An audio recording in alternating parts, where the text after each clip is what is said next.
ప్రభుత్వ ఉద్యోగుల కోసం నూతన ఆరోగ్య పథకాన్ని సర్కార్ ప్రారంభించింది. నూతన ఈహెచ్ఎస్ పోర్టల్ను డిప్యూటీ సీఎం భట్టి విక్రమార్క, వైద్యారోగ్య శాఖ మంత్రి దామోదర రాజనరసింహ ప్రారంభించారు.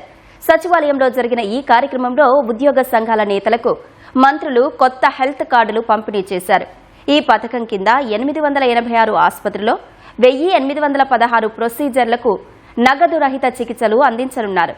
దీని ద్వారా 8 లక్షల మంది ఉద్యోగులు, పెన్షనర్లు, వారి కుటుంబ సభ్యులకు మేలు జరుగుతుందని సీఎస్ సంజయ్ జాజు చెప్పారు. ఉద్యోగులు, పెన్షనర్ల అభిప్రాయాల మేరకు సమర్థవంతమైన, పారదర్శకమైన పథకాన్ని రూపొందించినట్లు మంత్రి రాజనరసింహ వెల్లడించారు. ప్రీ ఆథరైజేషన్ నుంచి క్లెయిమ్ సెటిల్మెంట్ వరకు మొత్తం ప్రక్రియను పూర్తిగా డిజిటల్ విధానంలో నిర్వహించనున్నట్లు చెప్పారు. ఓపీ సేవల కోసం ప్రస్తుతం తెలంగాణలో 12 వెల్నెస్ సెంటర్లు ఉండగా త్వరలో మరో 24 కేంద్రాలను ఏర్పాటు చేయనున్నట్లు ప్రకటించారు. ఉద్యోగుల ఆరోగ్య భద్రతకు ప్రభుత్వం కట్టుబడి ఉందని డిప్యూటీ సీఎం భట్టి విక్రమార్క తెలిపారు. బీఆర్ఎస్ 10 ఏళ్ల పాలనలో ఉద్యోగులకు ఆరోగ్య కార్డులు ఇవ్వలేదని మండిపడ్డారు. వేల కోట్ల బిల్లులు పెండింగ్ పెడితే తాము చెల్లిస్తున్నామని మంత్రి తెలిపారు.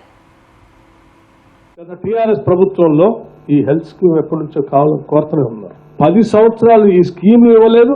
ఉద్యోగస్తులకి అందుబాటులో ఉన్నటువంటి పెండింగ్ మెడికల్ బిల్స్ కూడా క్లియర్ చేయకుండా పెండింగ్ పెట్టిపోయి భవిష్యత్తులో ఎటువంటి ఆందోళన లేకుండా, ఎటువంటి అనారోగ్య పరిస్థితి ఏర్పడినా నాకు ఈ రాష్ట్ర ప్రభుత్వం తరఫున నా వైద్య నిమిత్తం అయ్యే ఖర్చు మొత్తాన్ని కూడా ఈ ప్రభుత్వం ట్రస్ట్ ద్వారా చెల్లిస్తుంది. కాబట్టి నేను ఎక్కడ ఆందోళన చెందాల్సినటువంటి అవసరం లేదని ఒక నమ్మకం, ధైర్యం దీని ద్వారా ఏర్పడుతుందని చెప్పడానికి నేను చాలా సంతోషిస్తా ఉన్నాను. మనందరికీ ఇది ఒక మైల్ స్టోన్, ఇది ఒక మంచి ఆలోచన. ఎంపానల్డ్ హాస్పిటల్స్, ఐపీకి సంబంధించిన అన్లిమిటెడ్ ఎక్స్పెండిచర్, సిజిఎస్ రేట్స్ అదంతా ఒకెత్తి అయితే ఓపీకి సంబంధించి 12 వెల్నెస్ సెంటర్స్, ప్రతి నెల ఒక్కొక్క వెల్నెస్ సెంటర్ సంబంధించి కనీసం 2 కోట్ల రూపాయలు వెచ్చిస్తున్నాం. రాబోయే కాలంలో ఇంకొక 24 వెల్నెస్ సెంటర్లు యావత్ తెలంగాణలో స్థాపించబోతున్నాం.